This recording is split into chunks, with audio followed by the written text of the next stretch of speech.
Good afternoon. This is Ken Jolliffe of BIS Commodities here in Cedar Rapids, Iowa, with your weekly grain outlook for the week of February 26.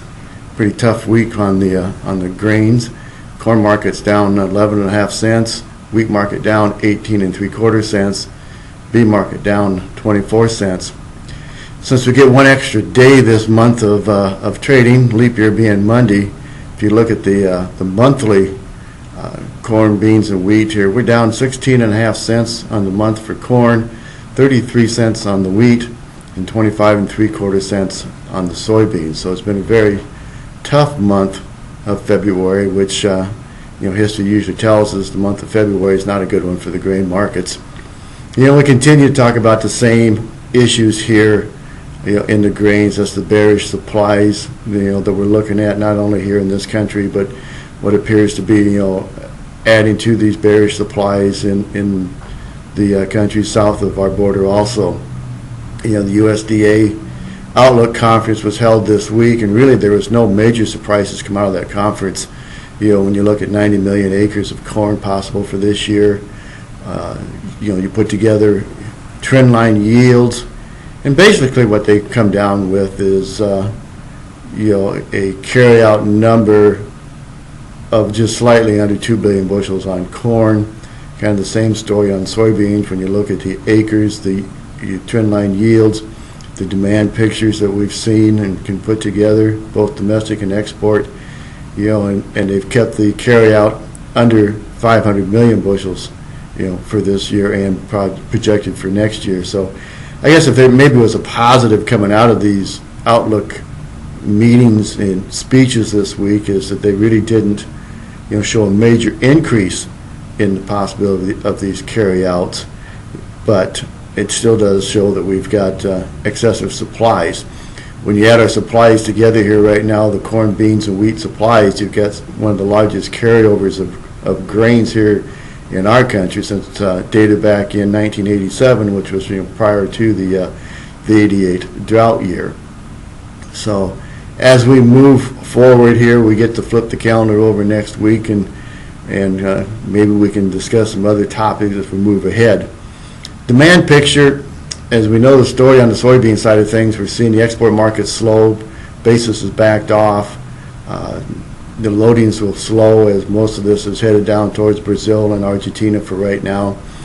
On the corn side of things, with the lower markets, we have seen some interest in our corn. We saw some announcements this week into some of the Latin American countries.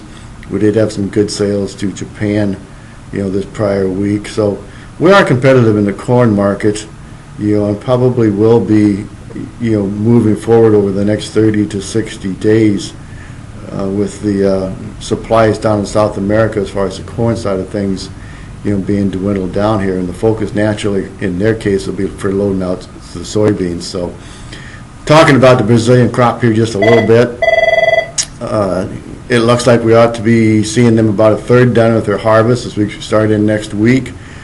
It appears that their yields continue to be very strong. There's an awful lot of talk here that the estimates of this 98 to 99 million metric tons could be up to something 101 to 103 if their yields continue to progress along like they are here for right now. So their supplies are moving to the ports easily. We haven't seen any or heard any stories as far as trucker strikes, port strikes, or anything like that this year, which is somewhat odd. But so they're having a very good start and moving into the halfway point of their harvest. So a couple of things to kind of open up and discuss here a little bit as we're moving forward. There's a lot of talk, naturally with the weather, and what type of weather are we going to have, here in the northern hemisphere, particularly here, in the 48 states, for the growing season here of 2016. We heard some chatter going around of a weather firm making comments as far as drought conditions and whatnot that could put a corn market up well above $6. I guess what I'd like to do is kind of put this into a different type of frame here this afternoon before I close, and And that's three things when we look at it. Number one, we currently know facts, and the facts are right now, that we've got an excess supply of grain, we've got a strong currency, and we've got, supplies coming at us, out of the South American countries. Also, when you look at the corn side of things, the corn planters are running right behind the bean planters in South America that could produce another record corn crop down there to come on top of ours. Two, we can always talk about probabilities. Now, the probabilities as we look at it here right now today is you go back and say, all right, a year ago the Eastern Corn Belt was down about 500 million bushels on corn, because of the extreme wetness, and the acres that were put underwater. So we can sit here and say there is a probability that the Eastern Corn Belt could bounce back from a year ago. Then I would throw out the possibility. The possibility is always Mother Nature and the weather.